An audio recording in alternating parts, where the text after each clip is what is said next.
Councillors, all rise please.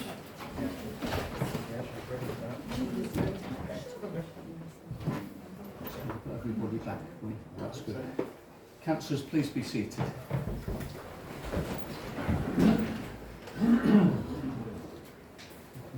So we'll continue where we left off with the Sandwich Town Council quarterly meeting, which was item number 6, which is public participation. A 15-minute session is set aside for members of the public to make representations at the meeting in respect of business on the agenda. Individual representation should not exceed 3 minutes. Written notice of the desire to exercise the right to speak, together with the topic to be addressed, must be given to the town clerk prior to 1600 hours on the Friday preceding the meeting. Town clerk, do we have any? No requests, Mr. Mayor. No requests. Okay. So no need to vote on that one. So that's good there. Item number 7 is a verbal report from our Dover District Councillors on matters relating to Sandwich. This month we have Councillor Mark Morehouse in the chamber, so I'm hoping he will be able to give a report to us. And next month, please remind me that it will be Councillor Friend's turn to make the report. Councillor Morehouse, would you address the council? Yeah, thank you, Mr. Mayor. Very brief. The last meeting was on the 19th of July. The next meeting, full meeting, is on Wednesday, the 18th of October. The only things I've got to report are that I had a meeting scheduled with Kelly Green, who's the Economic Development and Town Centre Manager, and Sarah Horan, who is the Community Development Officer, and that was scheduled for the 8th of August, I believe it was a Tuesday. I had to cancel because of work commitments, and I'm trying to reschedule that meeting. And the only other thing I can offer is my sincerest apologies that I cannot attend the appeal against the Whitefriars development on the 7th of November, because obviously being in full-time employment I cannot make the meeting. Sorry it's so brief. Hopefully after the next full meeting in October we'll have a bit more meat to add to the bones. Thank you. Okay, thank you very much for that report, Councillor Morehouse. Item number 8 is a verbal report from our Kent County Councillor on matters relating to Sandwich. Councillor Chandler, would you please take the floor? Thank you.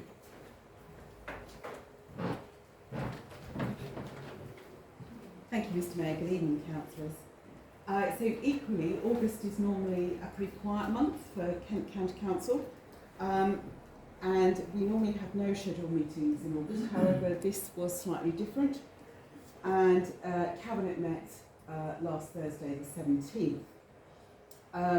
So I need to report to you that there was one item on the agenda apart from Cabinet member updates, and that was the fact that the first revenue outturn forecasts for 23-24 have a projected overspend of 43.7 million on the budget that was agreed earlier in the year.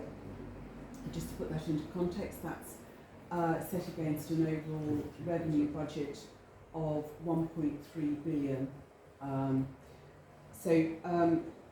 The report to Cabinet and the discussion centred around the management actions which will happen to reduce that forecast overspend. Currently those management actions are indicating a reduction to 26.7 million, but clearly further measures are needed to actually close the gap.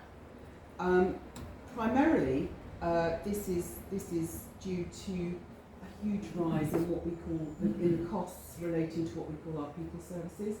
So adult social care and children's social care. A significant amount of that is in what we call placement costs. So whether that is for elderly people, disabled people, or indeed children, those costs are rising astronomically.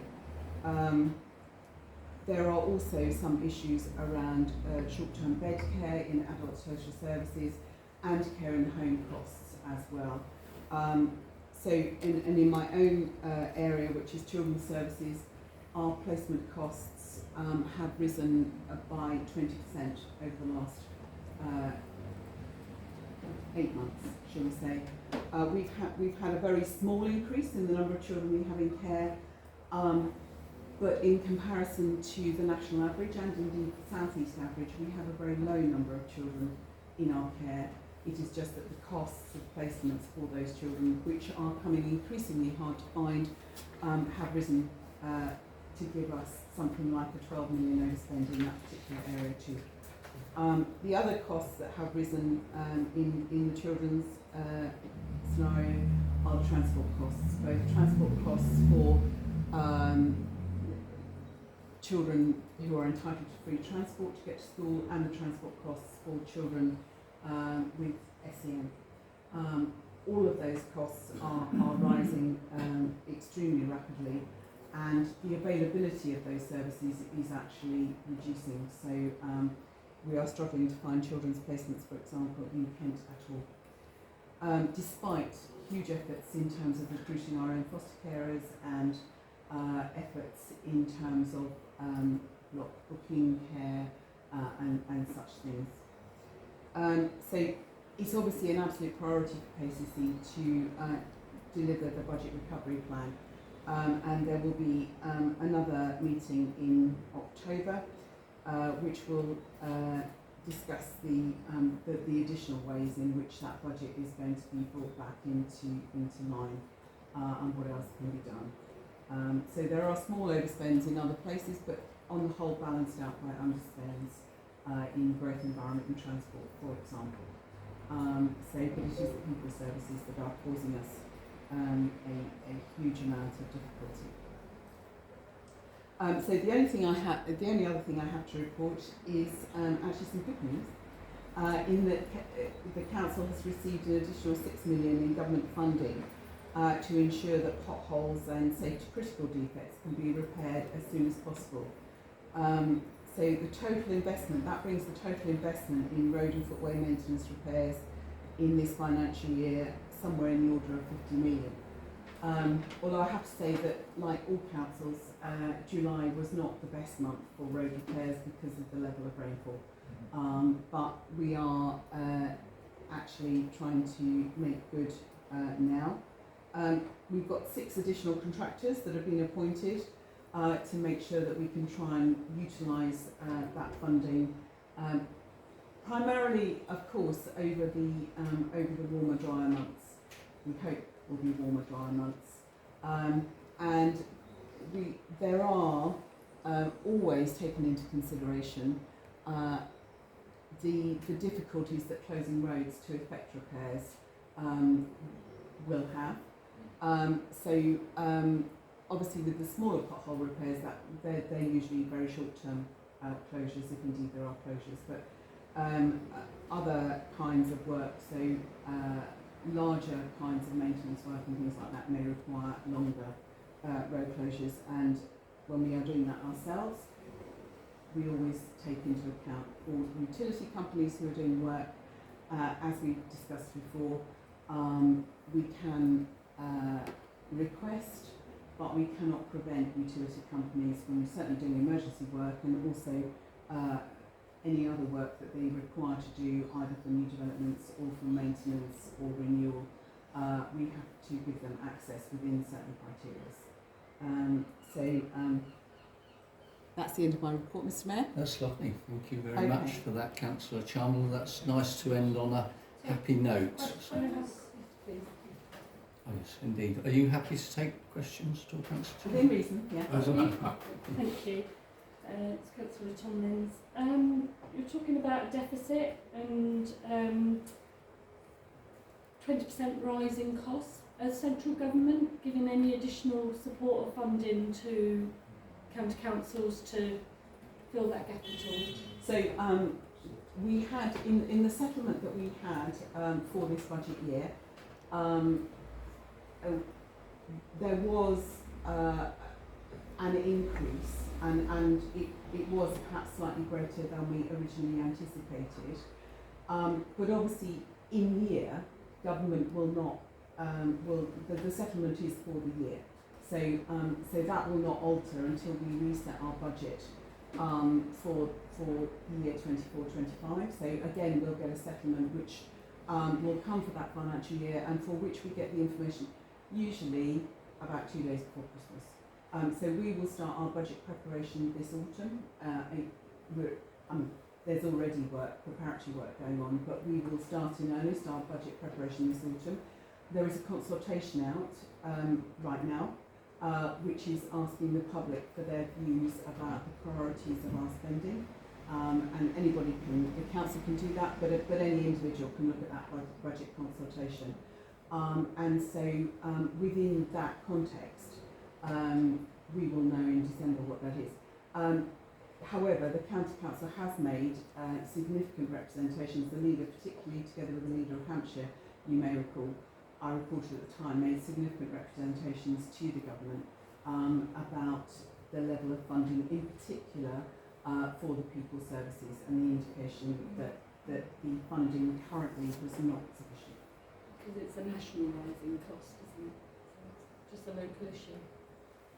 Okay. One other question then from Councillor Wiles. Sorry, I'll defer to. I think All right. before me. I didn't see that. Is there any Did you have a question, Councillor Yes, Ripley? indeed, yes. I just wondered, we all know about the potential for the closure of the household waste sites. Mhm. What other potential closures or ways of recouping money are the council thinking of? So primarily, what was discussed last Thursday was the fact that when you're looking at budget gaps, you have to look first and foremost at those big spending areas, because you can make the biggest difference by addressing those greatest deficits. So there is, and anybody who's interested can look on the Kent County Council website at the agenda item for last Thursday's Cabinet meeting, and find the details of all the management actions that are in there that relate to adult social services and children's social services, to try and address those particular high spending items. There was nothing new in the kind of things you're talking about. We have had a community services consultation that ran much earlier in the year, which identified that we were planning to utilise our council buildings, our real estate if you like, in a much more cost effective way, because and I suppose the very simplistic way that I would like to put this is that I would much rather spend the budget on people, professional people delivering services, than I would on repairing a building that's only used for, say, 30% of the week. The community services consultation was obviously much more comprehensive than that. But so that is one of the other ways in which we're considering how we can move forwards in a more sustainable way. Okay, thank you very much. Did you have time for Councillor Wiles' question? Have you got a quick question, Councillor Wiles? The very last one. Point about meetings. I know DDC don't meet July and August, KCC not meeting in August. I think it's something we need to learn from, because we have too many meetings. I just wanted to ask about wayfarers, because it's fenced off currently. Work is going on there, but I'm not clear, has it been leased? Do we know who the provider is? It's adult social Very care. valid, thank you. Are you able to answer that at all, Councillor? I can't remember the actual name of the company who have entered into an agreement with Kent County Council, but I can email you with those details. My understanding, and I think I said this at a previous meeting, my understanding is that it has indeed been sold, but subject to various planning conditions, which is quite a normal commercial practice. But I don't know exactly where we are in that planning process, I'm afraid. That's very good of you. Thank you very much for that this evening. I'm very pleased you're here and giving your report. Thank you. Thank you, Mr. Mayor. Item number 9, updates from councillors. To receive and note verbal updates from councillors on meetings that have been attended as nominated representatives of the council only. do we have any updates at all? Right, I didn't see in what order they went up in. Councillor Black. Thank you. I attended the Zoom meeting of the Community Rail Partnership on the 1st of August. Present were people from Network Rail, South East Trains, Dover District Council, and from various town councils. Dover, Folkestone and so on seem to be taking this far more seriously. Nobody from Deal. First of all, we talked about ticket office closures, and this is South East Trains' responsibility. They haven't started the consultation on phase 2, which is what would affect us. That will be in the autumn. Please, when it comes out, read it, and STC will be able to respond as a body. I've confirmed that. They say they will still have staff at currently manned stations, but they couldn't tell me what those staff were actually going to be doing. Okay. Some of the questions may be recycled from the present consultation in the metropolitan area. So if you want to have some flavour of that, you can look at it. They emphasise it's not just about digital ticketing. They're still going to have the machines. I have asked for some reliability data about these machines, and I haven't got an answer yet. And they said that they could arrange training days, so maybe you could do something at age concern or whatever, to perhaps get some people who are less used to working on computers, but actually will be confronted by a machine when the ticket office is closed. The second thing we talked about was there's a number of project ideas. They want to have projects then. So in some stations they've really upgraded the gardens. At least one station has been converted into an art gallery from using the school kids. Is that something we can do? They've actually been organising tours for people using the stations. Can the History Society do anything? And I will raise that with them, as I remember. And they're also emphasising cycle routes. Most importantly for this council, I think, and it also affects Dover District Council and Kent County Council, who maybe want to be aware of this, is that in February there will be a closure at Folkestone. And this means that all the trains will have to reroute via Canterbury. That is going to cause, I don't know quite how much delay. I specifically asked, well, our present timetable does not have trains to and from Sandwich stopping at Parkway. Can you consider this? And I think I would encourage Dover District and Kent Council to see if they can also raise this issue. Because we've got a wacky new station there. Why aren't we using it? Especially if people are going to be delayed otherwise. So we can lobby for Parkway, and I think we should. And I think as a council we should. Finally, they talked about station notices being updated. I sent you something very late this afternoon. I'm sorry about that. I didn't receive it until 2 minutes before I sent it.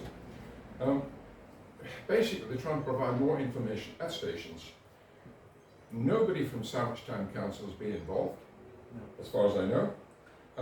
And they've all used the default Dover District Tourist Office rather than anything elsewhere. So Deal hasn't got anything local and so on. I think that's a shame. I have asked if that can be changed, but they've said no, the notices are now printed and they're now looking for resource to put them up. Thank you very much for that report, Councillor Black. Councillor Chuka. Thank you. So, one meeting that I had was last week was with Jane Mills and Kelly Green from DDC Tourism and Town Centre Management. Carol George convened the meeting. It was relating to an offer of 2 benches outside in the forecourt. So it was just an initial discussion. I believe Kelly might have contacted the town clerk after that meeting.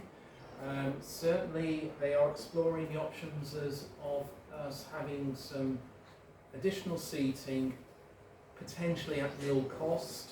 They're going to be, and have already contacted David Parish just to confirm that is a possibility, and then we'll want to take it into the council for discussion. So options will hopefully be available on how we might want some seating to look. So it could be in line with what we currently got. It could be something different. So there's an offer there, not necessarily on the table, but it's getting close to the table. We might be able to follow up.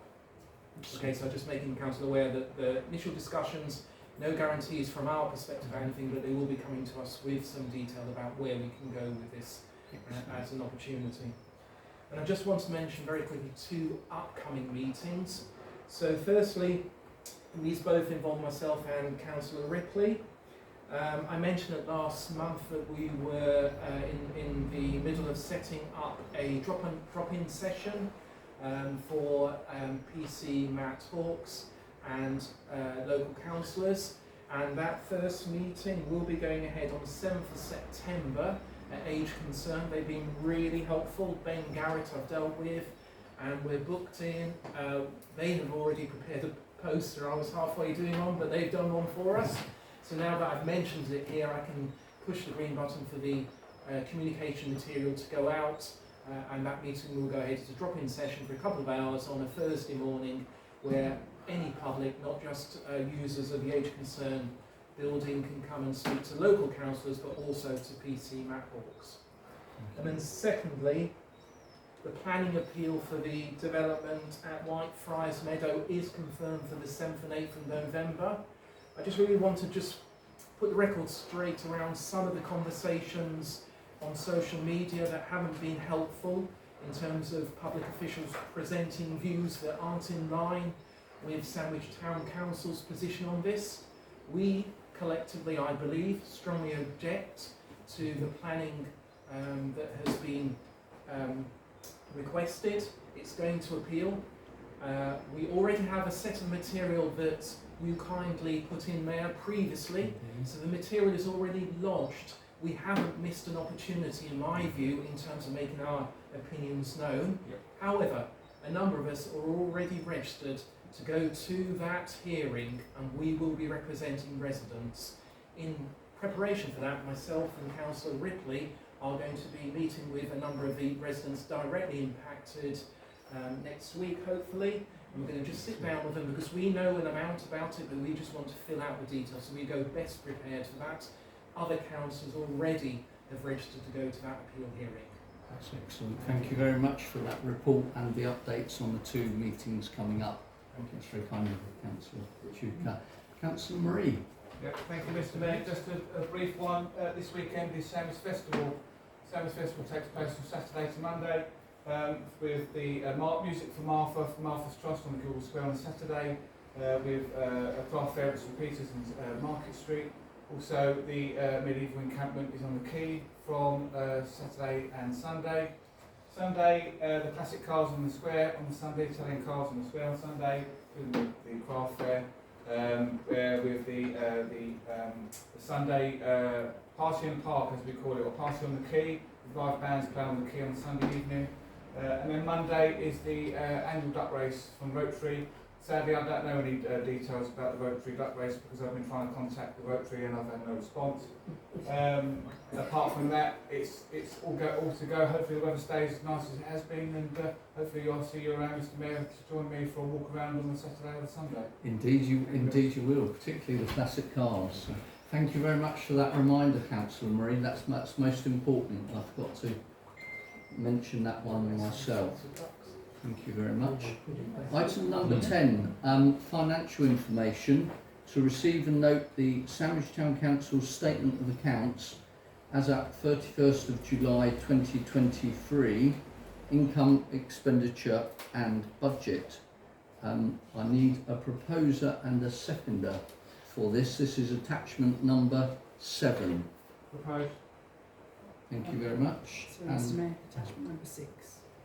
Was it? Financial information. Oh, was it? I beg your pardon, sorry, that is attachment number 6, just to clarify that situation. So I've had that proposed. Could I have a seconder? Councillor Franklin. And could I vote? Those in favour, please show now. Okay, thank you very much. That's passed. And an abstention. Oh, so 1 abstention, beg your pardon. Yes.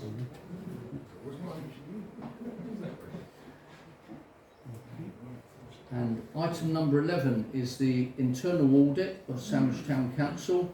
Members to consider a report from the responsible financial officer regarding the internal audit of Sandwich Town Council accounts, and to agree the appointment of an internal auditor to include confirmation of the work to be undertaken for the 2023 and 24 internal audit for Sandwich Town Council. This is attachment number 7, and a decision is required on this. Hopefully you've all read through this. I find these extraordinary, these quotations. We've got such vast ranging ones from £520 to almost triple that, which is 1,450. So I believe, I mean, from my experience at, as a school governor for 22 years, I think it's quite often good to actually have a break with an auditor and cast our net further afield to see what's happened. And I think that should be undertaken every few years. So I'm open for discussion from the floor. Although I do have a proposal myself, I did believe that the Mulberry & Co were the best value for money for the public that we're representing, and the documentation that was provided looked to be the most superior documentation. And in fact I was quite upset to see McCabe & Ford presenting what they did present, considering they've been auditing with us for quite a number of years. So Councillor Chuka, your Just hand. mind very quickly, I support that, so I can only go off what's presented to me and a bit of checking on the internet. I would agree on Mulberry, on their prospectus, it's very broad, and actually it's not just about the money, it's about governance, it's about risks. So I felt pleased to see that the scope of what they would look at is quite extensive, and if they deliver against that, then that can only benefit us. Indeed it does, that's true. Councillor Wiles, I think. Yeah, I agree with that completely. I think it's always wrong to just stick with the same firm year after year. And the Mulberry experience and the way they presented their bid, if you like, is much superior, I think, to the other two. So I would go with them. Thank you. And Councillor Gray. I would agree with you, Mr. Mayor. I think changing internal auditors at regular intervals is very important. However good the other ones have been, it is important to get somebody that can take a new look at it. And I think Mulberry certainly looked quite impressive to me, and I would certainly support them. Indeed, thank you for that. The only other thing I was going to mention before I come to you, Councillor Black, was obviously there's an option to go for a 1-year or a 3-year option. Obviously the 3-year option, because with Mulberry we only pay an hourly rate, which is another benefit, and they said that they can do it in about 4 to 8 hours, which seems very cost effective to me, instead of a lump sum. We need to decide on whether we're going for a 1 year or 3 years, if that's who we go for. Councillor Black, did you? Yeah, I'm just concerned though that looking through all the documentation and having been on the Standing Orders Working Group and looking at all the other things we've got to do, because I'm not sure just how prepared we are overall with all of this documentation. Because we know we've inherited things, there's a lot of things we still have to do. And my concern is that the first audit report could be pretty damning. I'm not saying don't do it, but I'm saying now it's going to be damning. Indeed, thank you very much for that. Indeed, obviously we have got a lot to address, but this current agenda item is most important, and the responsible financial officer has asked for a decision tonight. So I've put forward the proposal to go with Mulberry, and I'm sceptical about whether to go for 1 year or 3 years, because we don't actually know what their format will be and what they will produce. So I'm proposing that we just go for 1 year initially, but I'm open to discussion on that. I would certainly second that, and go for 1 year. 1 year, okay. Councillor Ripley? I just disagree. I think 3 years is a much more sensible option to go with. I think it was 1 or 3, wasn't it? Yeah, they need time to get to grips with it all, and once they've got to grips with it, then they need to carry things forward potentially. So I think 1 year is unrealistic. Councillor Black? I'd agree with that, but I think that a 1 year is just too limited. Yes, we don't know quite what we're getting, and we haven't seen how well it would work.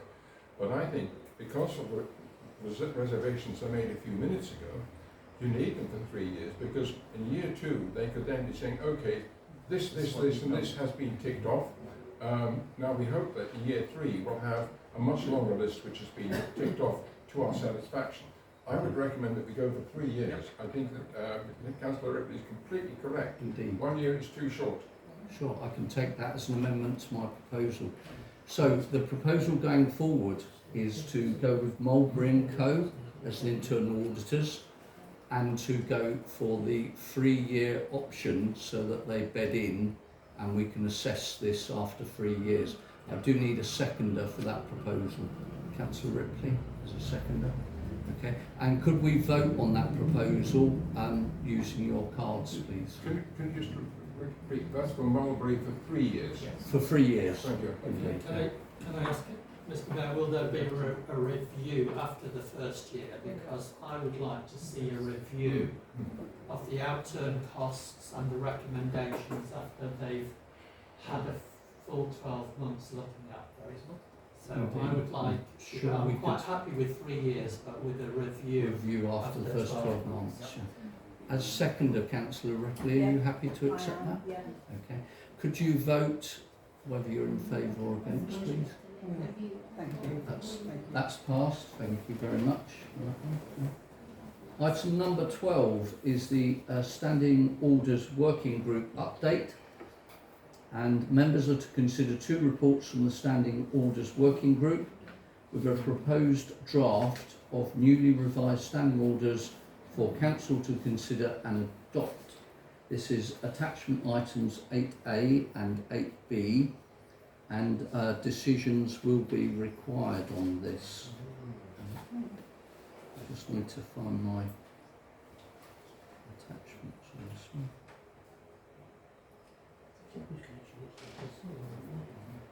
Did you have it there? Thank you very much. Okay, so I take it everybody's read the revised standing orders and the proposal that's been put forward tonight. We have the following recommendations to go forward on. Item number 1 is to decide on the fit of the current draft for STC as it moves forward. Recommendation 2 is to recommend any further changes. Item number 3 is to agree the implementation date, and item number 4 is to decide on any future priorities for the working group. Councillor Black, did you have a... I just wanted to say that I've listed here the number of people who wrote back to us, including the Kent County Councillor. I've tried to respond to everybody. If I haven't managed to respond to you, I do apologise. That's down to me. We've worked extremely hard at this, and some people will be disappointed because we didn't necessarily follow their suggestion. But I hope we've got a good working set of standing orders to start moving forward. Indeed, thank you very much for that, Councillor. Councillor Murray? Yeah, thank you, Mr. Mayor. They basically, myself and Councillor Franklin had a conversation, and we put forward an email which you saw, and the town clerk saw. Every single proposal on the recommendations we made were ignored by the chair of the working group. There's a few that I'm seriously concerned about. One is the public participation. Yes, the members of the public had to speak. However, over the last couple of months, the meetings have gone over the legal limit for a meeting to take place. If that continues and we allow members of the public to speak on any item on any agenda, then that's going to get to the point where we're going to be sitting here for 3.5, 4 hours. Some of us, like yourself, have got full-time jobs, and we want to go to bed and have a refreshed sleep so we can go to work the next morning. Especially myself, because I'm working all day with coach driving. The other thing is, it says here about the working group reconvening after this is done, when they disband after this has been agreed. My understanding is that all the working groups currently will be disbanded, so the town clerk can take over the role, has her role as town clerk, she's paid to do that, to take over and deal with these issues such as standing orders. I don't feel that the working groups should, after this has been agreed, which I don't agree with, should be reconvened for the town clerk to take it over. The other thing I'm concerned about as well is that on the paper is that certain individuals have been named to have taken part. They're not councillors. The councillors should be deciding what the standing orders are, not members of the public. They can have a consultation, and they are entitled to their opinion. It can be put on. However, I don't think that some of these are right for members of the public to take part in. Just to make us aware that the council meeting is a meeting in public. It's not a public meeting. So that's my saying. That's been said for many years in this town council. Yes, I do agree with the public's participation to take part. However, as I said, myself and Councillor Franklin have put in these number of proposals, and they've all been ignored. Thank you for your opinion on that, Councillor Murray.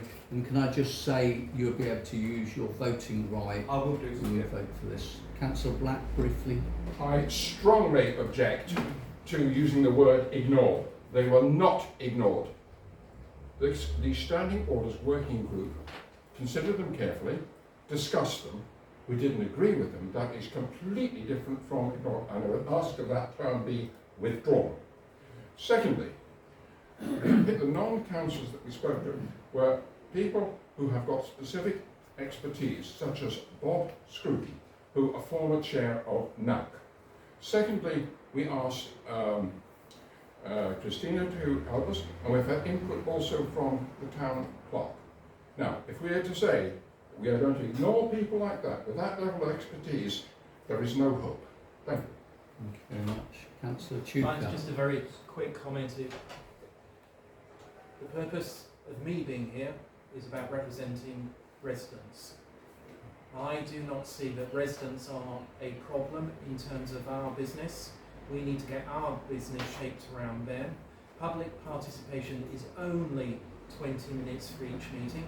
This evening we've had nobody, and I would suspect at no meeting will we use all 20 minutes, but if we do, brilliant, because the residents want to engage with us. So I'm strongly protective of making sure residents come to the council meeting, which is in public. Thank you very much for that. Councillor Wiles, I think, was next. By contrast, I did make some suggested amendments, and they were mostly, I had a robust exchange of emails with Councillor Black about this, and they were mostly accepted. And I'm very happy with the draft standing orders as they stand, especially the criteria for who we allow to speak in the public, the order of priority. I think that's much better. I think 5 minutes is still too much. I would prefer to stick with 3 minutes or perhaps 4 minutes. I think that would be much better. But in terms of the working group, I think the priority, I would like to see the town clerk take this on now as part of her full-time role and bring proposals to this meeting. Perhaps the working group could meet once, but otherwise I think it should be wound up. And I think the priorities is frequency of meetings, sitting or standing, and the layout of the room, which is something we went back to in February last year, and we haven't quite resolved that, how we engage the public and don't turn up back on them, etc. So that would be my Thank you very much. So moving forward to the recommendations. I was just going to say this annual town meeting. Have we changed the time? Because I did say, we did say change to 7 o'clock. No, Councillor Franklin, what's happened is it's been set at 6 p.m. if it's not preset at another time. Yeah. So if it's 7 p.m. on the 23rd of April 2024, that'd be the time that it's at, but if it's not set at that time, it will revert We were worried to about people going from work, weren't we? That's what we were That's worried right, about. indeed, Not getting yeah. home from work, not being able to it, make yeah. meetings. No, so we can set it for 7 p.m. Councillor Ripley. Yeah, I just want to say that I know how hard the working group have worked on this, tirelessly in fact, and I've seen some of them staggering backwards and forwards to meetings on regular occasions. We've had various comments from members of the public and other things about keeping up with history and traditions, and I'm greatly in favour of history and traditions, but we do need to focus on moving forward as well. And I think this working group has done a great job in ensuring that we can do that. Thank you very much. So as I say, if we could move forward on to the recommendations will give you the opportunity to personalise what goes ahead and what happens with the working group. So item number 1 is to decide on the fit of the current draft for STC as it moves forward.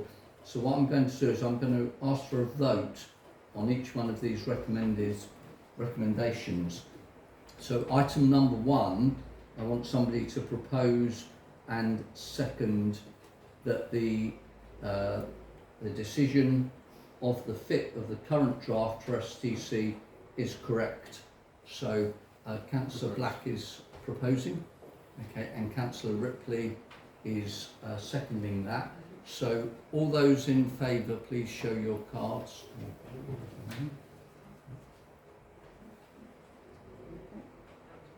Okay. Any abstaining at all? And any objecting to? Now the vote recorded, please. Town clerk. Okay. Thank you. So that item is actually passed.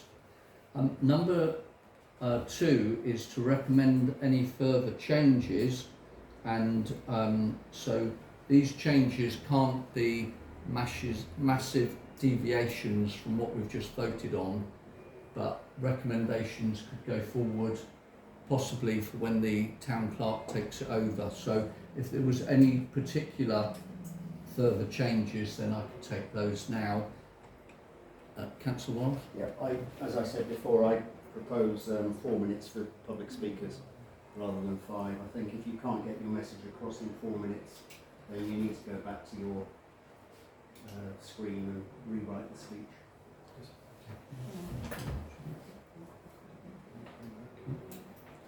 And that would also allow 5 speakers instead of 4. So we need to vote on any recommended further changes. So are you proposing that, Councillor? Yes. And would anybody else like to second that at all?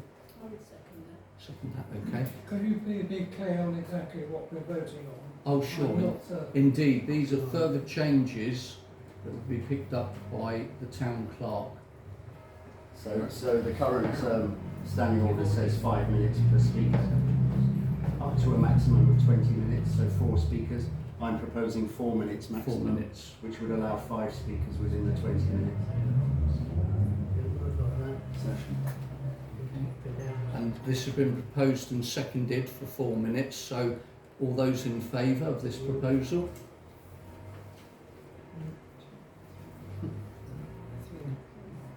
And okay, any abstentions at all? No? And those against?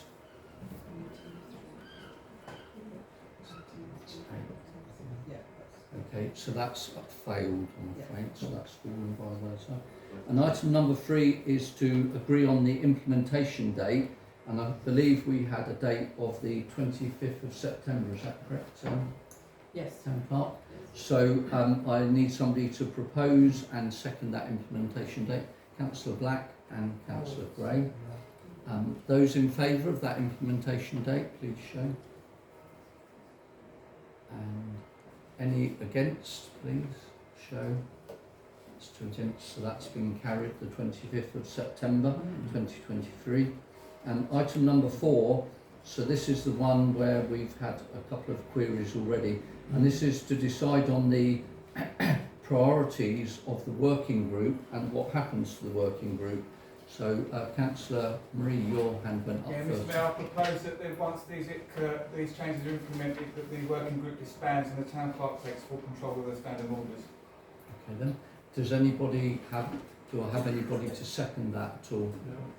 Yeah, I'll second that. Councillor I Frank. think the idea of the working group was to last 6 months and then we get a new working group set up, wouldn't it? Indeed. Not to keep carrying on the same working group. Councillor Breen. Could I say, Mr Mayor, I don't know how many times I've been at these meetings where you've said the town clerk is overworked and he's got a lot of catching up to get on with. And I think the working group on the standing orders has worked extremely effective. I'm sorry that some people don't fully buy into them, but I think there's some further communication needed on some of those points.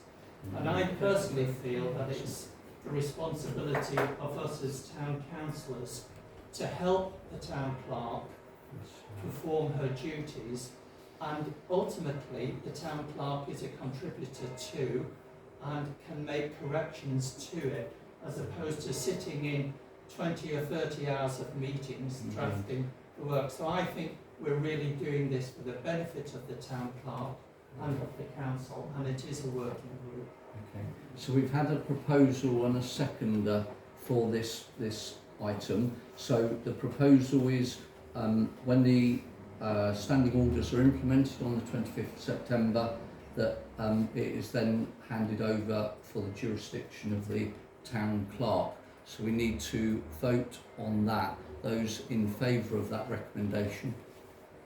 Councillor Morehouse, you're confusing me, you're holding that. Those in favour of that recommendation? So that's 2, 3. And those against that recommendation? 7. So that recommendation has dropped. I now need to ask for Mr. further... Mayor, apologies, sorry, can I just say something? If that's the case that this working group's going to continue for more than 6 months, it needs to be made into a committee, because the terms of reference states that there's only a lifespan for a working group of 6 months. Indeed. Can the town clerk clarify that, That's please? what we're going to move on to, Councillor Marie. So, did you have any input on this, town clerk? Only in that it is my strong recommendation that I draft the terms of reference, because I think they are going to be key now to the way forward.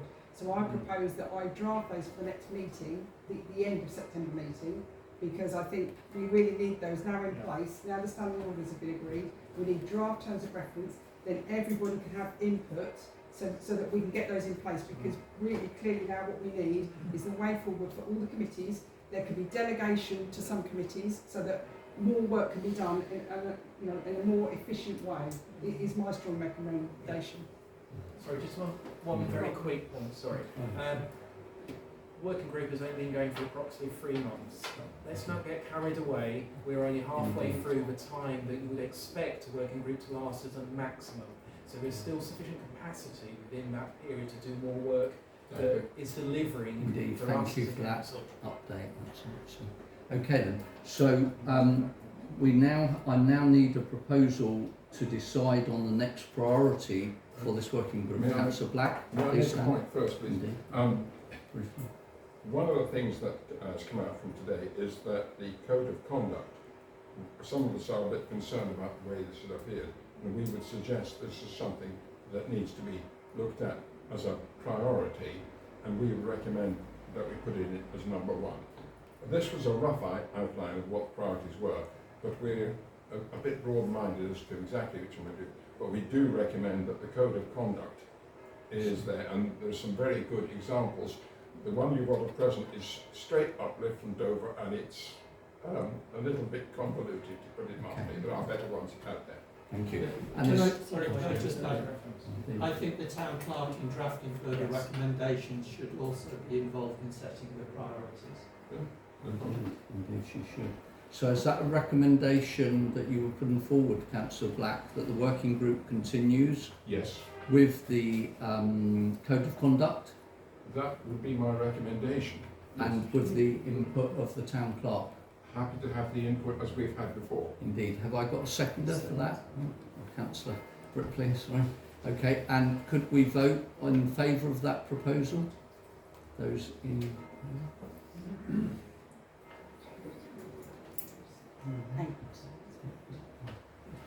And those against that proposal? Councillor Franklin. So that proposal has gone forward. So we have undertaken and got determination on all 4 of those items now. Thank you for your input. Did you need that back on your opinion? Okay, item number 13, changing places. Members to receive and consider a report from the town clerk in relation to the proposed changes places toilets project on Sandwich Quay that is funded by the Department of Levelling Up, Housing and Communities. This is attachment number 9. and a decision is required. I will give a little bit of background on this before anybody talks on it.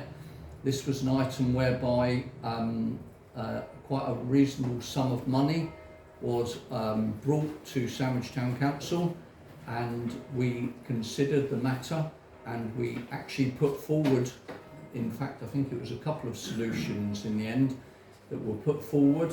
Unfortunately we didn't have the staffing at the time, we didn't have a full-time town clerk or anything like that, and it wasn't delegated sufficiently to any committee to undertake this, and unfortunately Sandwich Town Council was caught napping on their watch, and unfortunately this reasonably large sum of money is now in abeyance, and we need to decide what we do with this.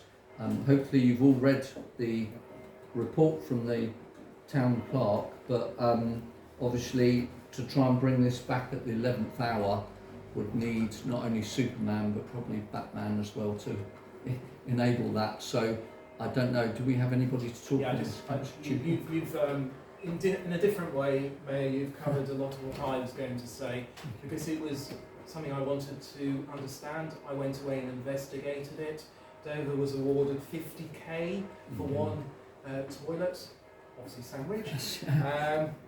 But I just want to reiterate the point that actually we are just cleaning up the end of a process that has failed. So I would hate anybody after this to say we as a council today have decided to stop this project. No. The project was lost under the previous administration. All we've been asked to do today is to formally close this as an opportunity. Indeed. In principle, a great opportunity, but an opportunity lost. Indeed, thank you for that.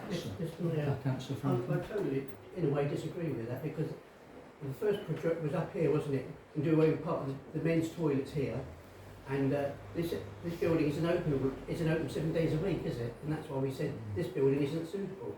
We suggested the key, but I think there's also a contribution wanted from the town council, wasn't there? I think that covered the entire cost of the project. I don't remember. But then they say we run out of time, because I think it was very tight on the time at that time. So it's just the way it worked out. That project was in the wrong place at the wrong time, and we just ran out of time. That's what's happened. So I don't think it's the fault of the last council or councillors. No, we aren't cautioning any blame, Councillor Franklin. We're just saying that it ran out of time, and also there was matters to do with staffing as well. Yeah, so it was unforeseen, unfortunate circumstances.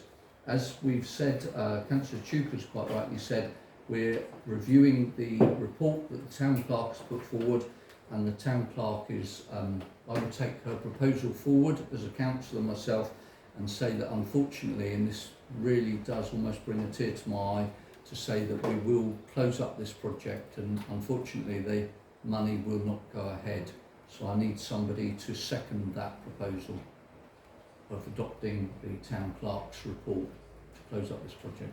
Thank you. I second your motion. However, can we put it in writing that if any funding comes available in the near future, that the town clerk notifies us as soon as possible, so we can actually get to work as a council and get something done. Of course, Councillor. Will you second it? I'll second that. Yeah. Oh, thank you. Okay. So taking the town clerk's report forward to close this matter down now, this project down. All those in favour, please show if you're in favour of closing it down. And was there anybody abstaining or against the project? No. Proposal. Thank you very much. That's carried. Item number 14, quite ironically, is public conveniences update, and members to receive a report from the town clerk in relation to the management and cleaning of the public conveniences, and to consider a request for using the toilet or shower on the quay for a small event this weekend. Decisions are required. So decision number 1 is to continue with the opening of the toilets as they are currently, and I'm quite happy to propose that we do go ahead with that decision. Would anybody like to second that? Or did you have I've got some questions. speak? Indeed. Yeah, sorry. Mayor, having read it, I'm not clear on what we're actually being asked to agree to. So what are the management arrangements by implementing an extension? What are the staff arrangements? It's not clear. And the associated costs. So for me, they're all important factors in terms of doing something that is probably the right decision. So also clarifying what we mean by autumn would be helpful. So they're my initial questions. The second part, I'm happy to raise now the points on that, about the keys going to somebody, or equally I'll hold that back. It's up your direction, Mayor. Thank you for that. Town Clerk, would you like to answer those? Yes. So initially the key was reopened and it was only a trial period, Yeah. and we've extended that period to the end of September. So clearly now we're in a position where we're coming up to the end of August. What I need from members is whether or not you propose to continue with the toilets being opened. If you do, is that just for certain days of the week? Are you wanting it to be open, for less time of the day? And clearly that will have an impact on the staffing arrangements. As we know, the restructure, we haven't factored in any staff for public conveniences, and certainly I don't want to come to the council with a report about extra staff for public conveniences if your decision is you don't want to continue with them being open. And I appreciate this will have budget implications as well for next year, which we need to start thinking about in October. So I haven't got information that I can give you about staffing costs, because I'm not sure whether you'll have an appetite to keep them open. If you do, is that just the Sandwich Quay? Is that just the cattle market? Is it both? I'm looking really for some sort of steer from members, what you're thinking, and I understand it's difficult if you don't have all the information, but what I didn't want to do is go to lots of different scenarios, providing lots of detail when I'm not really clear what members are thinking.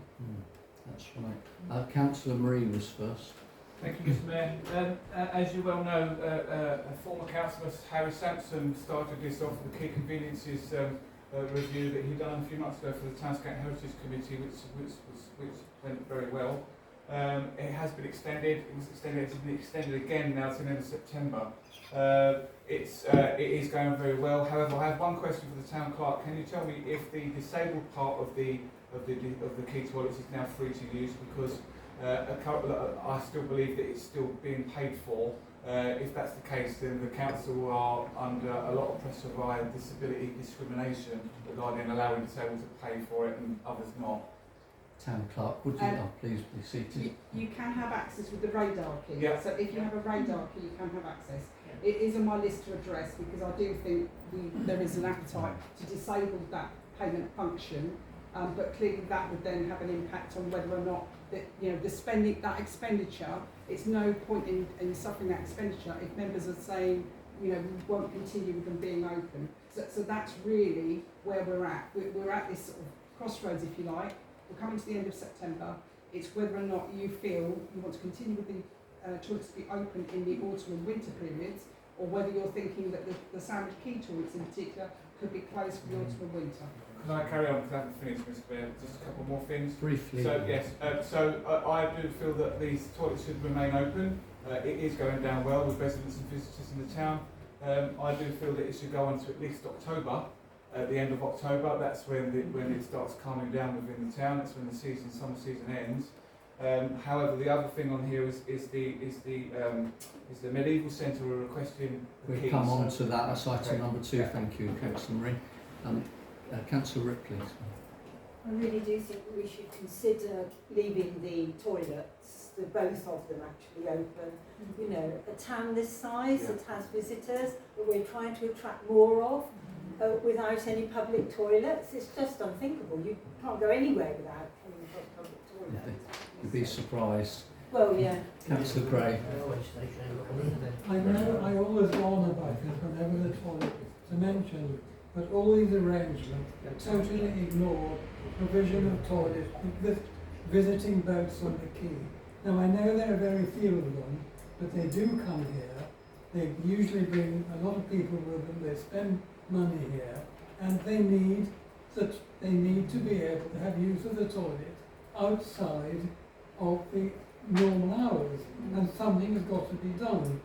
And discussions have got to take place with Dover Council we've got to make a contribution toward the cost of this, because Dover Council get mooring fees for these boats, and we have to provide toilet facilities for them. We do. So please don't ignore that No. in all the discussion. Point of blame. Thank you for that. And Councillor Wiles.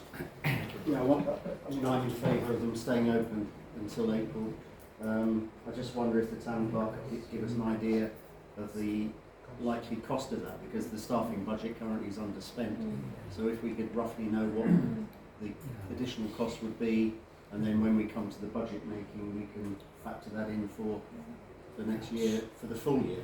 Yeah. Just because is there a closure at the end of August, is there, so we can't defer this for any? Well, they're scheduled to go back to being closed at the end of September, because it was only formally agreed. If you want to extend that to the end of October, that would be my suggestion, then I can get some finance figures for you. All right. Mr. Mayor, may I make a proposal? Briefly. Yeah, well, I'd like to propose that the key conveniences stay open until October, where it comes back to the council and we reconvene and we get the budgeting monies and stuff, and then we can decide. I do believe they should be closed after October, because it's the end of the season. So I do feel that they should be extended to October. End of Okay, October. thank you for that. And do you have somebody to second that motion? Councillor Gray? Are you seconding that I motion? would agree with Thank you. Okay. Catherine. So can we vote on that motion that's just been put forward for, this is item number 1, which is the continue with the opening of the toilets until October, when financial information can be brought forward to this council as to any continuation thereafter. So those in favour? Okay, thank you. That's been carried. And then the second item is the Medieval Trust have asked this weekend if they can have access to the toilets as part of the Heritage Open Days for the 15th and 16th of... Sorry, Mr Mayor, it's the 15th and 16th. 16th of September, isn't it? That's Yes. right, yeah, I was just reading that on there, sorry. Yes, this is the 15th and 16th of September for the Heritage Open Days, and the Medieval Trust will have an encampment, and their guests and visitors would have need of the toilets whilst their guests and visitors are at the encampment for the 15th and 16th of September. So, and I would propose that this would be allowable. They are very trustworthy and honest, and I've met with them at the Deputy Supper meeting, and I discussed it with them there as well, and they said that they would comply with all our rules and regulations. I'll second that.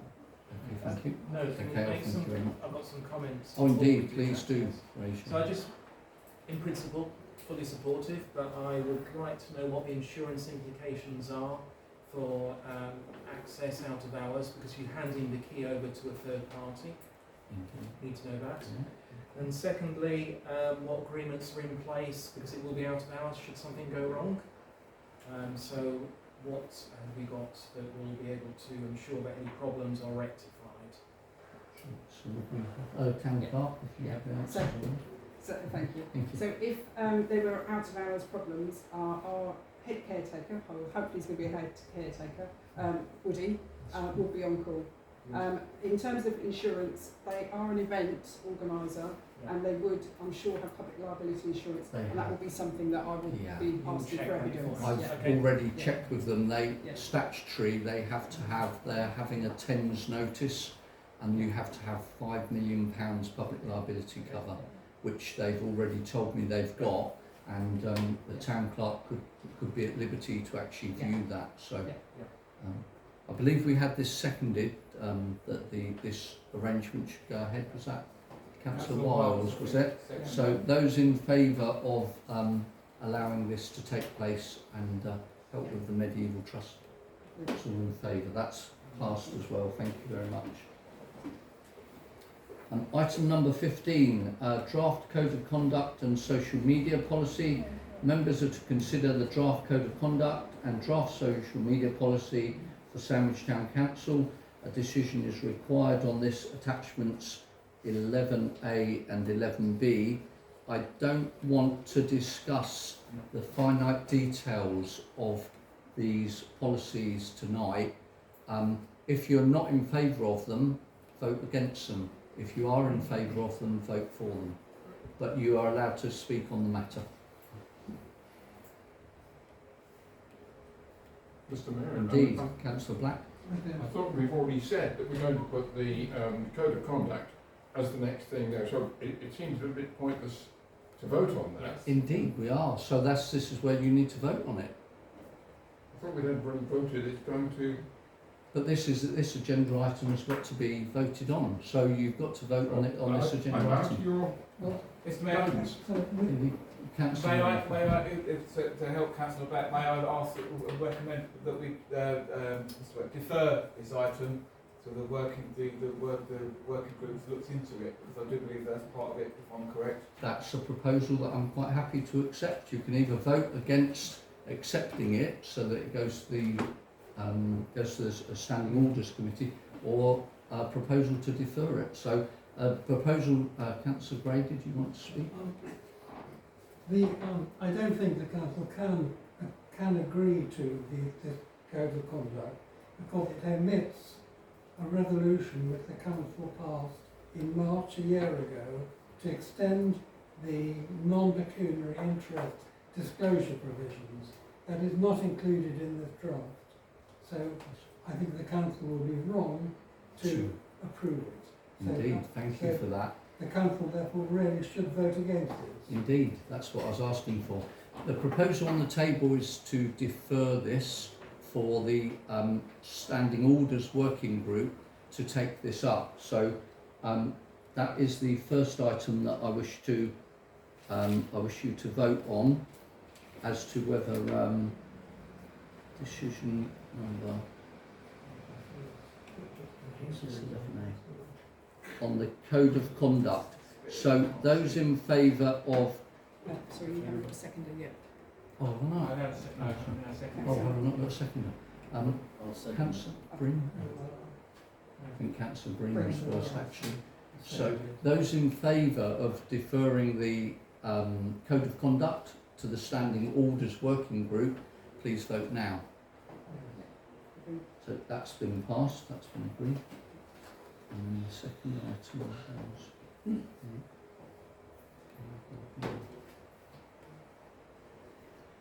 And 11B, likewise, you're being presented with the social media policy. Anybody can put forward a proposal for the social media policy. You can accept it tonight if somebody wishes to accept it tonight, or it could be deferred, or it could be passed to a working group to undertake to look into it. So the floor is open for discussion. Councillor Morehouse. Referral to the working group, as with the social media. Second that. Okay. Working group. The Standing Orders Working Standing Group. Orders. Thank you very much, Councillor Morehouse. Just a comment on Indeed, that, only please. from process perspective, one of the terms of reference items for the IT working group was to generate a social media policy. And I've contributed to the document. See, I'm just pointing that out, just in case we don't go against what the process should dictate, i.e. it goes to the working group that originally took responsibility for it. Is that correct? Yes, that is correct. Oh, that's correct. I'm sorry, Councillor Morehouse. So you can defer it to the IT working group. Would that be your preference? Propose. Indeed, Propose okay. the The proposal is to defer the social media policy for Sandwich Town Council to the IT working group. Did I have a second? Second. That's second. Thank you, Councillor Marie. All those in favour? That's unanimous. Thank you very much for that. Mr Mayor. Oh, indeed. Sorry, could I just make a general point on that? I think it's the Standing Orders Working group. experience. I think it has shown for me that when we draft, I mean, I'm in favour of this policy generally, but I think there's lots of detail in it that we need to, because I think it takes away my human rights as a person to be on social media. So, you know, there's lots of detail in there. Yeah. But I think it's very important that once a draft is drafted, that you circulate that to all councillors well before it comes to a committee or to a council, because we all need to have an input. We can't have these documents being sprung on us at a council meeting and being expected to vote on them. That's not how it should work. Right, thank you for that. Councillor Ross. May I, So that has been, may I second that point that there are some very dubious issues about contract of employment. Secondly, about my right to put things on social media and so on. So I do think this is got a few problems. They can be resolved, because I think that the political working party are very open to things, and I've already written to some of them, so I will make sure that the views about employment and so on are known. thank you very much. Did we vote on that one? Yes. You did, okay then. Thank you for voting on that. That's been passed to the IT working group. Item number 16 is information technology support arrangements and digital communications, and members are requested to note the report provided by Councillor Tuker in relation to the progress on the procurement of a new website for the Town Council, and this is attachment 12. So we're asked to note the report from Councillor Tuker. Proposed noting. Proposed, thank you, and seconded by Councillor Franklin. Councillor Franklin. And those in favour of noting the report? Much unanimous, thank you very much. Can I just say before we do close it down there that I would encourage, we are going to run a tender exercise for the website. I'd encourage those that do attend that tender exercise, take some time before then to look at the websites that these bidders support, to get a flavour, because there are variations in how they present information, and we need to get the best in class website for our council. So take some time, because it will help the tender exercise Indeed. when it's run in September, which the town park will be arranging. Exactly. I noted you had put that in your report, Councillor Did I? Tuker, Good. didn't you? So I'm well just done. reiterating it. Thank you for that. I did read it. So, item number 17 is the draft Guildhall forecourt hire arrangements, including market regulations.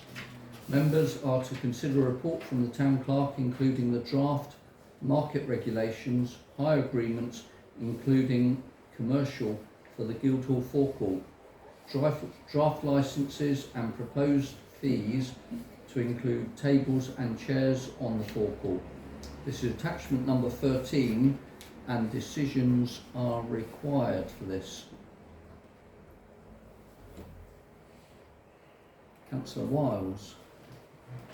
Yeah, I think this is very welcome, this report, but what we have here seems to be 4 separate documents, all of which overlap and have lots of duplication. So we've got one about regulations, about market rates, rules rather, conditions and conditions. So it needs someone really to be delegated by this council to proofread and edit this into a single document, which we can give to both traders and hirers of the forecourt, because I think that forecourt is now our property, and we need to be looking at it as a commercial or semi-commercial operation which balances our needs for income against the public good and community good. So that's my proposal. I'm happy with the proposed fees for the market. I think the £50 a year for a table I think is too low. A chair, is too low. That should be higher. And I also think we need to see the fees that we're going to charge for events. So at the end of this calendar year, we need to be looking at the proposed users of the forecourt for the coming year, and to agree the charges the fees we charge to them, and who can use the court, because we need to take control of this space. We do indeed. And I've got a proposal which I'm able to make on behalf of the town clerk, to say that she would be quite happy to take this forward and produce it into one single document. All I would like to add is I'm very critical of getting the market fees agreed this evening, because the market is going to be managed from my perspective, from this week. So I do need to be very clear with the market stall holders on the fees that they're being charged, and I will be working with them. I've met them all last week, the people that were there last week, shook their hands and spoken to them all, and I'm going to be working with them to get the vehicles off the ancient highway and onto the Yorkstone, so that we literally sorry, not on, off the Yorkstone onto the cobbles, because we do want that area to be, you know, looked after. So that is something I'm going to be working with the stallholders, and obviously we want to increase the footfall to the market, and we want to increase the number of stalls. And if we've got too many vehicles on there, there isn't going to be space for people. So we can take this proposal forward this evening. I'll just come to you in a minute, and we can take this forward with the town clerk taking this and amalgamating all 4 documents into one. But as I said, as the town clerk has said, we would need to know about the fees, so we would have to vote on the fees tonight. Councillor Ripley. Yeah, can I just ask about the fees? I mean, I have no idea what is the current rate, but are these on a par with other market areas? Town clerk. Yes, has, yes, they are. Yes, so Christina did some work actually that she shared with me, and we, Christina was looking at markets in Faversham, Deal and other areas. So this has been looked at. I took that data, and that's where I got to these data. Councillor Chuka. So I'd like to offer to help the town clerk in doing this. This is very much about a drafting exercise. It's about getting the information right, taking out the anomalies that are in here, the contradictions.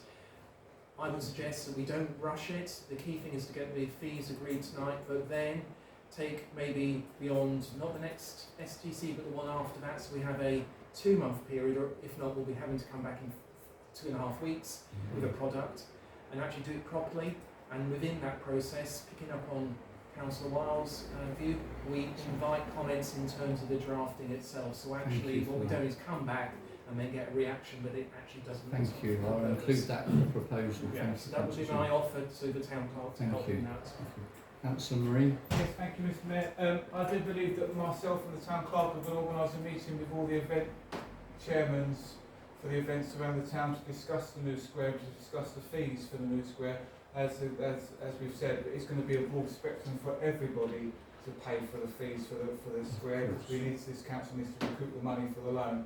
The other thing I wanted to query is the obviously the chairs and tables. Now, when people apply for their licence, they pay DDC the fee for licence. Is there any way that Sandwich Town Council can recoup that money to afford, because it's going on our square, but yet the money goes to DDC and other things? So I do believe that DDC should be making, or part funding, the money for the tables and chairs for the licences that they put up.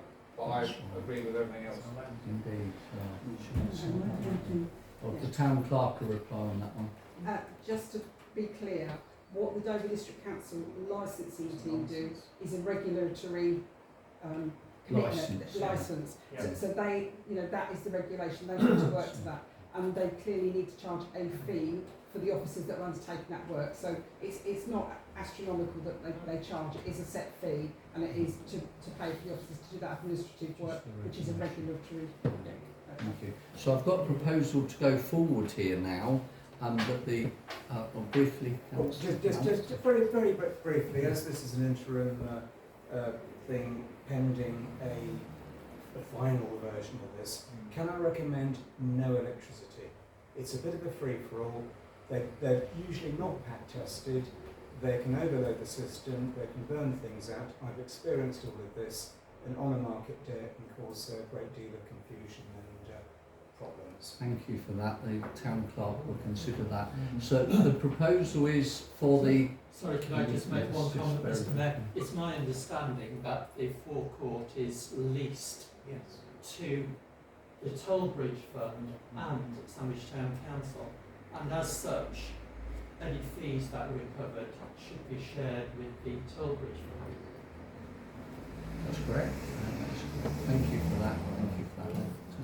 So with all these items going forward, we've got a proposal that the town clerk will take on the drafting of a document to bring back to this council with the help of Councillor Chuka and with the help of Councillor Marie, and we'll come back in 2 meetings' time with a document that we can all read and consider and vote on there and then. So you're seconding that, Councillor? No. I want to say something. Okay. Can we just be clear what fees we're agreeing now? Yes. So the fees we're agreeing now are the ones that are currently already in the report, which have been agreed research has gone into this by Christina Glynn and with the town clerk as well. So these are the ones for a 3x3 pitch would be £10 per day. Essential vehicles from which trade is undertaken, butcher, hot food will incur an additional £10 for the vehicle. Anything over 3 metres by 3 metres and up to 6 metres by 6 metres would be £30 per day. Essential vehicles from which trade is undertaken will incur an additional £10.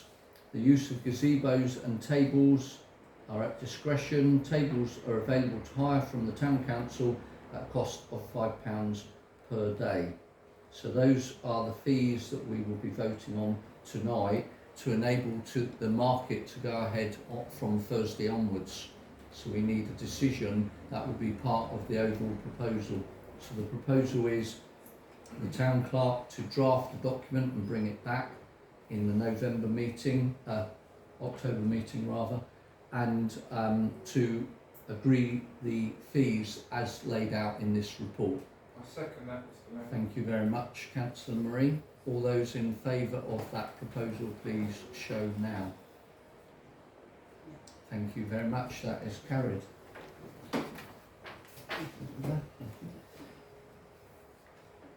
Okay. Item number 18, King Street traffic regulation order proposal. Members to consider a report that details arguments for and against the proposal to extend the closure of King Street to traffic on a Saturday to 4 p.m. on a trial basis. Town Clerk has sought clarification from Kent County Council Highways in relation to the implications, including expenditure and likely timescales to submit the traffic regulation order required, and a decision is required on this. This is item number 14. I wish to speak myself on this first of all, to say that this was item 18. Oh yeah, attachment 14. Thank you. Attachment 14. This was perhaps, how do I put this nicely? Rather an ill-conceived project. We got the first letter, I remember vividly, was sent on the 4th of August, and we were asked by the traders concerned that they wanted a trial period for the month of August, and they wanted the 4 Saturdays within August. I went back with a letter, I believe the town clerk did as well, and said that it would be impossible to set this up for August because the problem is it's a traffic regulation order which comes under government regulations from Kent County Council. Anybody that's been a part of trying to get a traffic regulation order will know it could take anything from 14 weeks to a lot longer than that. So both myself and the town clerk went back and explained that to them, and we asked for, or rather I asked for, supportive information. I don't know how anybody can come to the council and just say we would like to try this for the period of August because we think it would be better. So I asked them for supportive information, but as far as I know, town clerk, there's not been any information come forward. So the letter in favour from the traders in favour of this, no supportive information has come forward. If you've read the town clerk's report, you will see that there's a fee of £2,850 plus costs on top, which somebody has got to pay, and Sandwich Town Council has no highways obligations at all whatsoever.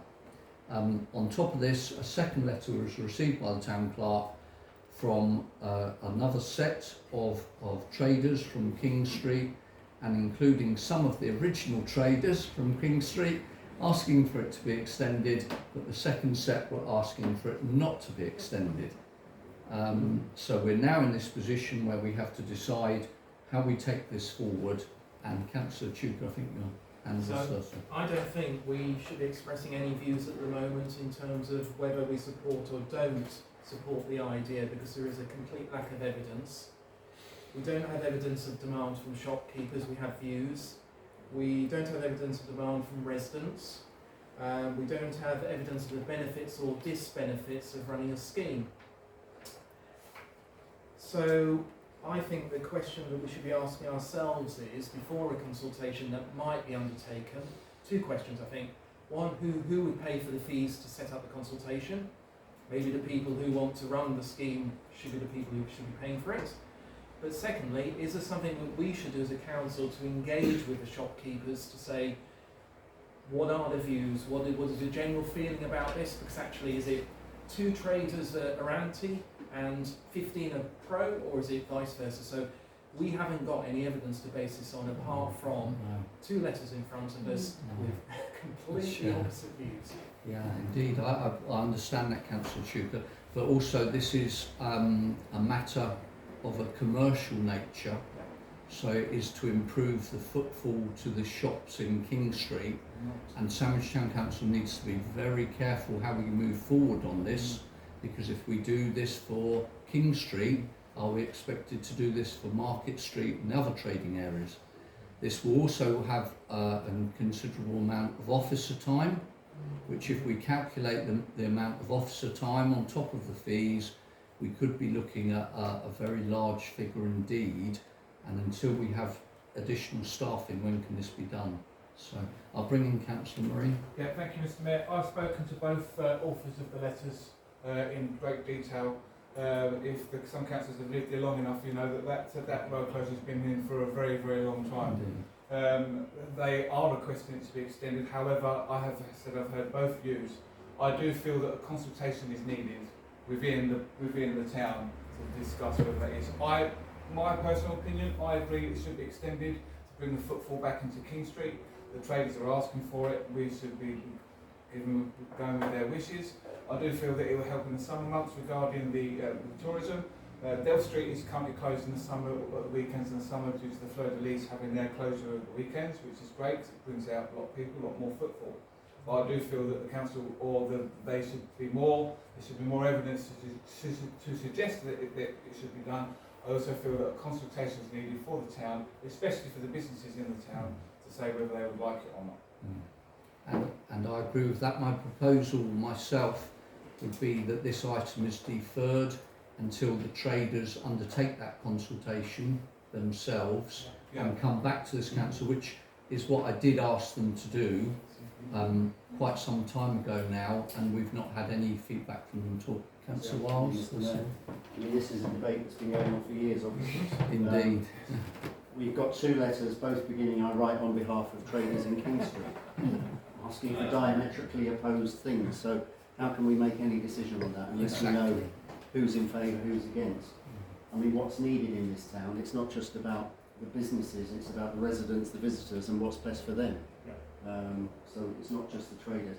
We need a sum of money to employ someone or to employ volunteers, whatever it might be, to do a comprehensive survey of opinion of those 3 groups, so that we can get a proper picture of what people want. Because every time you mention the P word, you get shot down by some people. Other people are in favour, but we need facts. We can't proceed unless we have absolute data and facts. And maybe the town team is a group that could take on this work. Councillor Morehouse, you had a question. Yes, if we are going to have a consultation, is that consultation going to be just with the traders in King Street? Because I fear that other areas might approve the closure in King Street, and the traders in King Street are completely against it. Indeed. Not all of them, obviously. No. Indeed. I do feel that a consultation is a broad one, because there are residents that live in King Street, there are residents that live in Market Street, etc. So I do feel it should be for a broad spectrum of everybody that lives in the one-way inside the one-way system, as I call it. But this is not a proposal for the town council to take forward. So the proposal is tonight is to defer this item until the traders can collectively or via the town team undertake a consultation. It's as simple as that. And then we have some evidence. I second that. Okay, thank you very much for that, Councillor Marie. All those in favour? Anybody against? No? Okay. Carried, thank you very much. Okay.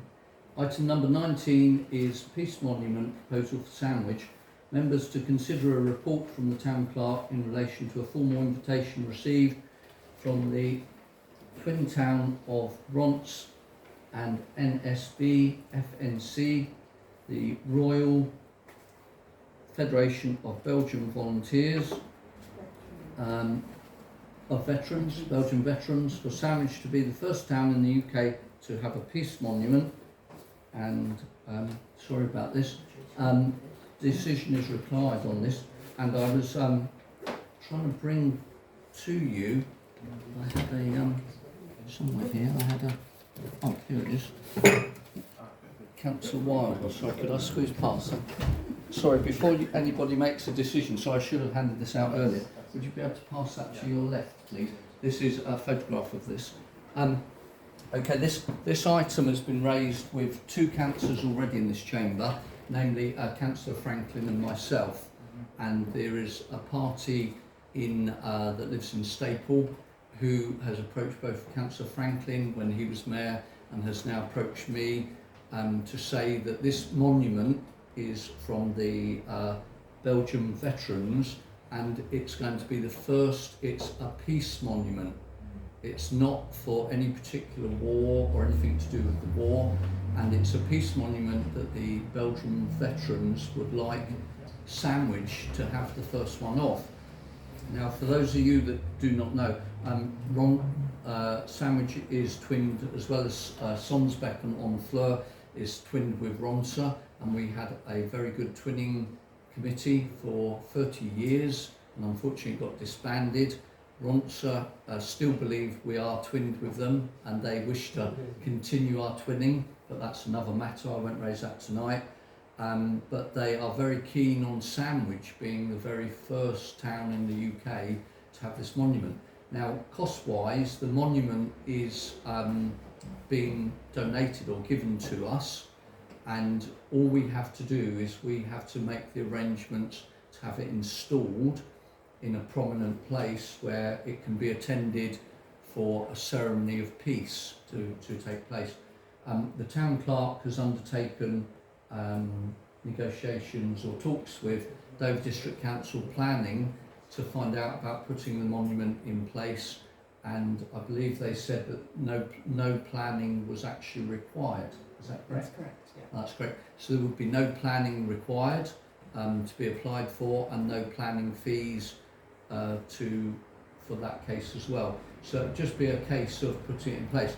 Now, the person that's put this forward has said that their preferred place for this monument would actually be to the side of the archway in the main square, so that when members of the Ronce Twinning and Belgian veterans come over at a designated time, it's usually in September, isn't it? I think, Councillor Franklin, they have a ceremony, and then they would be able to stand somewhere out of the traffic flow and somewhere where members can gather, councillors and members of Ronce could gather, and just have a very short ceremony for peace in the world. And it was seen that in this current time with the Ukrainian-Russian war, that perhaps this is something that is particularly needed, but Sandwich has been chosen to be the first one. So, Councillor Wiles, your hand was I think this is a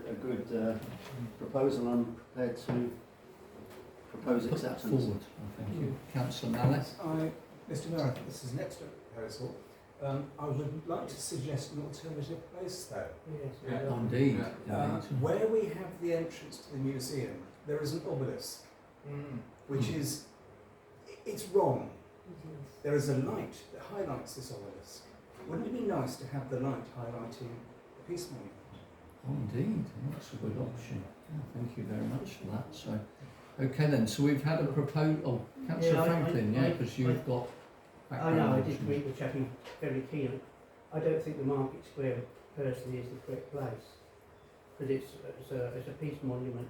Personally, I'm not quite sure how many people would come over, but I would have thought by the church was better, they were our war memorial. That was put forward, but they rejected it. Who rejected it?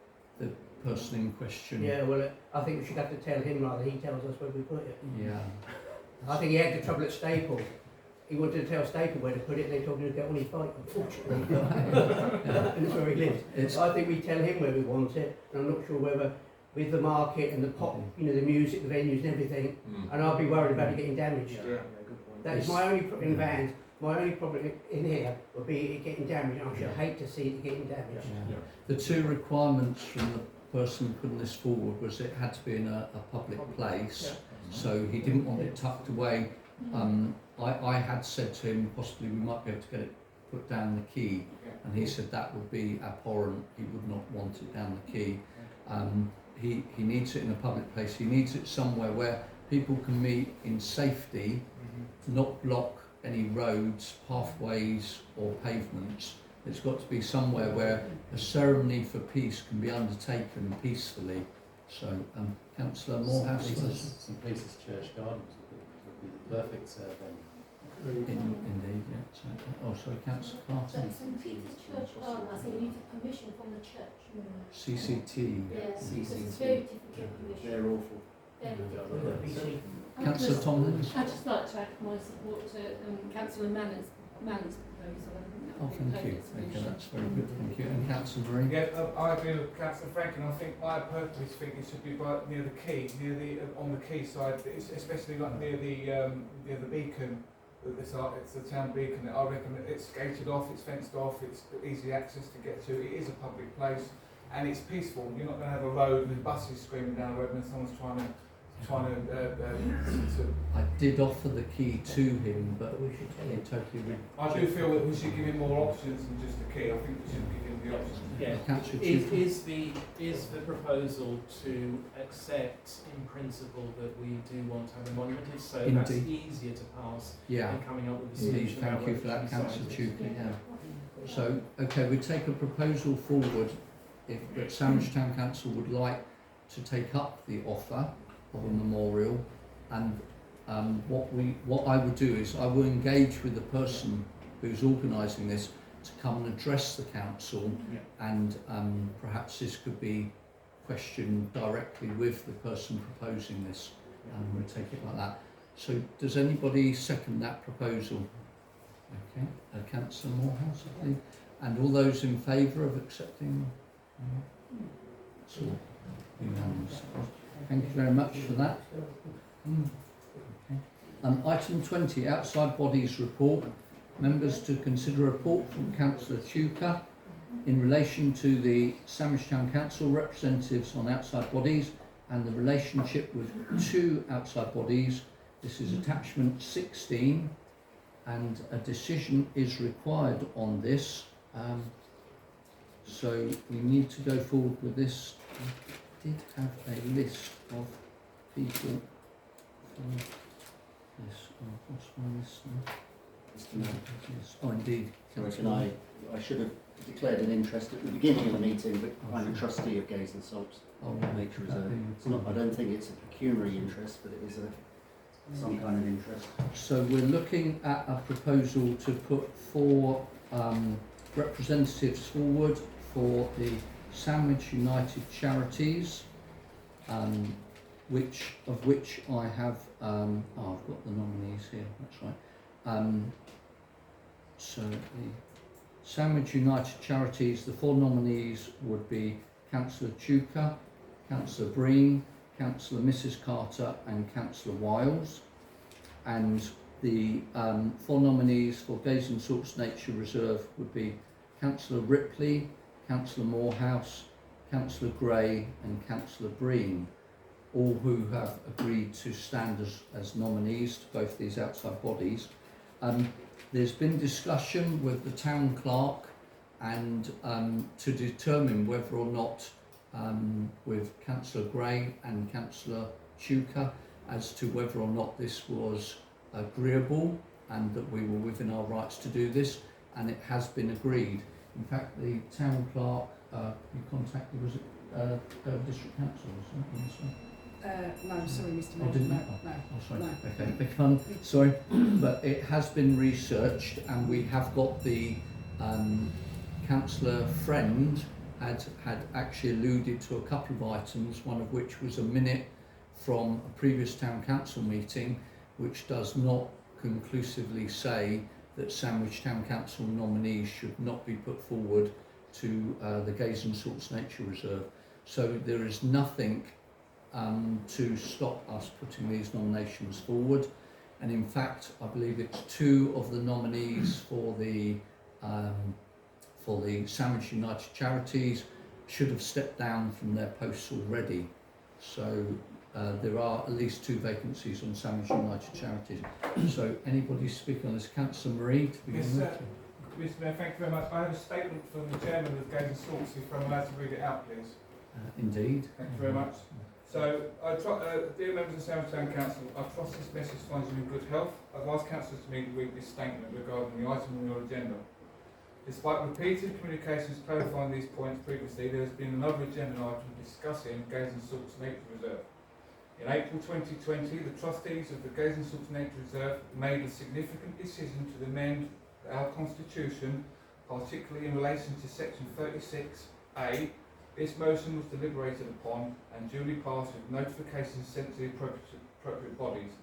It is important to note that this amendment was communicated to the Sandwich Town Council and it was accepted and was documented in Sandwich Town Council minutes dated the 10th of June 2020. The rationale behind this decision was rooted in our commitment to fostering and engaging a dedicated board that actively contributes to the progress of our charity. We recognise the need for trustees who are not just appointed but are also enthusiastic about their roles and responsibilities.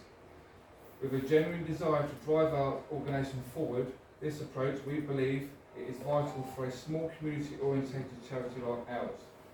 We extend an open and enthusiastic invitation to any members of Sandwich Town Council who share our passion for conservation of this habitat and the development of this haven for wildlife.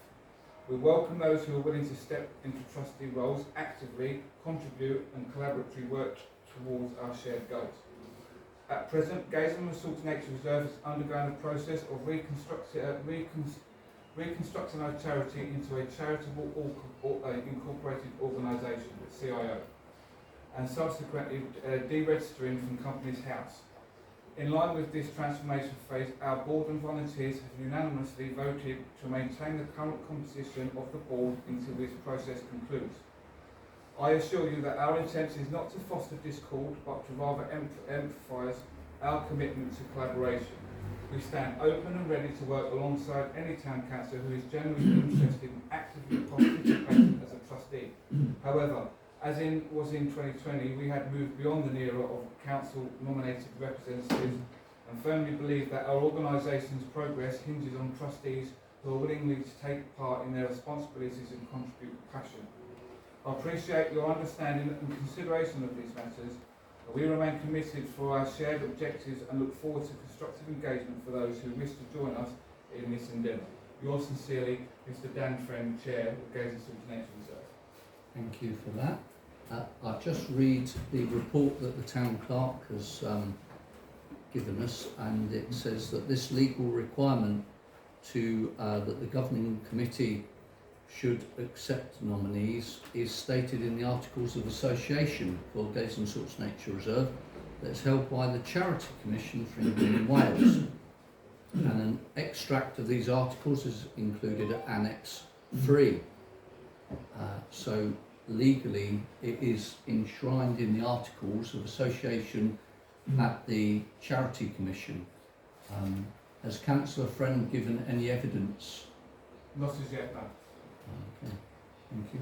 I Councillor would Chuka. just add, because this is just simply about governance. Indeed. I accept the points made by Councillor Marie regards people who are enthusiastic, and I believe the nominations that we're suggesting are people that will want to invest time and effort in terms of supporting the charity as trustees, not as councillors, but as trustees. Well, they're actually members for Gays and Salts in terms of their Articles of Association. What I just would want to add is I did contact the Charity Commission.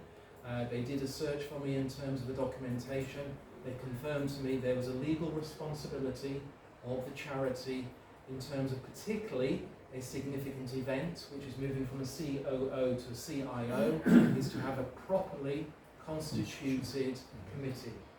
In the absence of nominated members from the council, they are not adhering to that at the moment, and it's the advice I always give. Okay, so you've heard two sides of the story there. Councillor Breen? You mentioned my name as a potential trustee. I've been informed by the monitoring officer that I cannot be a member of a charitable trust if I own an adjoining property. Oh, right, I see. Thank you for that. Thank you for letting me know about that.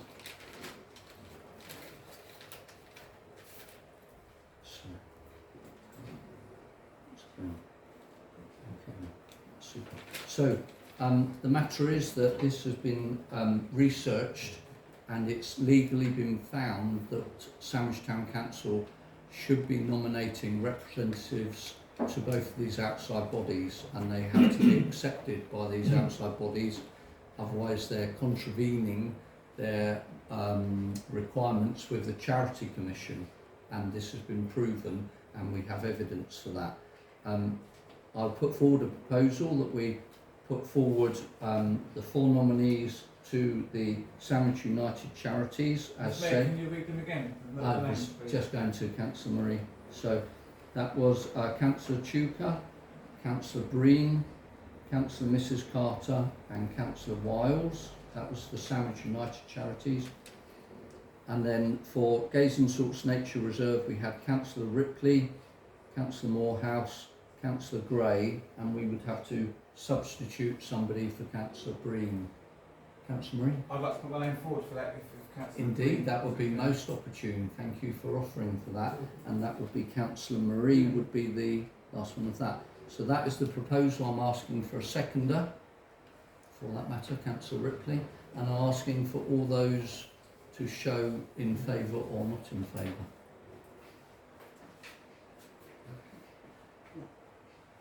So that's unanimous. Okay.